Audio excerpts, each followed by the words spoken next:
I built a shelter, 20 square feet per person, and shelter 500 people.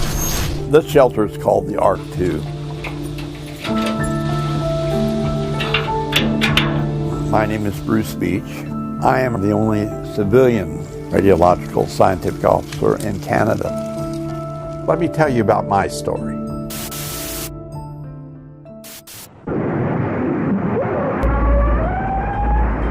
If a nuclear war happens, most people will not be aware right away. 1/3 of the people in the world will be asleep. You may be a long time before you know this started, but you'll find out. So they have to be protected from the weapon.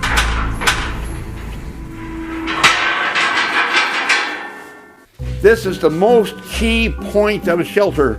We're about to make the 90-degree turn, and this is what stops the radiation, because radiation cannot make a turn. It'll just continue right on into that block wall. As soon as I step under here, we're at the deepest point in the shelter. There's 2 feet of earth, 2 feet of concrete above us, and 14 feet of earth. And again, we have a grill and a steel door that if we wanted to shut them, we could. This shelter is made out of school buses. I got old used school buses, 42 of them. We dug a big pit and put them down in this big pit. And then we've covered them with 2 feet of concrete. I put in the first buses for this shelter in 1980. I did not think we would get this far. This is the children's bunk room. Our rule is we'll take children first. And we have a certain number of women. We are now going to go into the women's washroom. Dee-doom. Heads down. It's a very low spot to go in. There's a steel ladder. See it? Yep, I see it. Okay, you climb up that steel ladder. When you get to the top of the steel ladder, there's rungs that go on up the wall.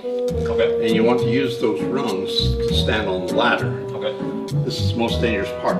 It's very crowded up there and stuff is thrown around on the floor. Okay. And you got to step off around that hole, and you'll find a sledgehammer. Okay. And you take that sledgehammer, and there's a bar across the door, and you open that door. With the sledgehammer. Right. You don't need to come back down. Okay. Currently, the date that I'm clocking is October 22nd. This like fellow predicts his death every week, every year. I'll be dead next year. Well, that was me. I always said I would live till I was 82, but I missed that point. I went on past, I'm closer than I was. Yeah, I think that's close enough. Everybody happy? Okay. Well, I was born in Kansas, but met my wife in Chicago. She and I are very convinced that things are coming to an end. As she says, we've seen it all come, and we're going to see it all go. Some of the things I could tell you, you just could hardly believe that to be true, but I was in the service and I dealt with I was a control tower operator at one of the 5 fields for the top secret aircraft in the U.S.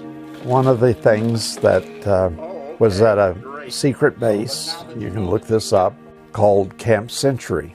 And it was underneath the ice up by the North Pole. It had a nuclear power plant there. And I went out on the ice cap for the survey of that.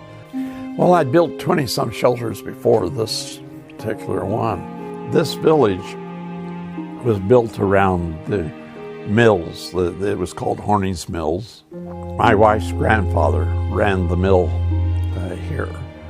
That is where the Ark II shelter is built, is on the old mill site.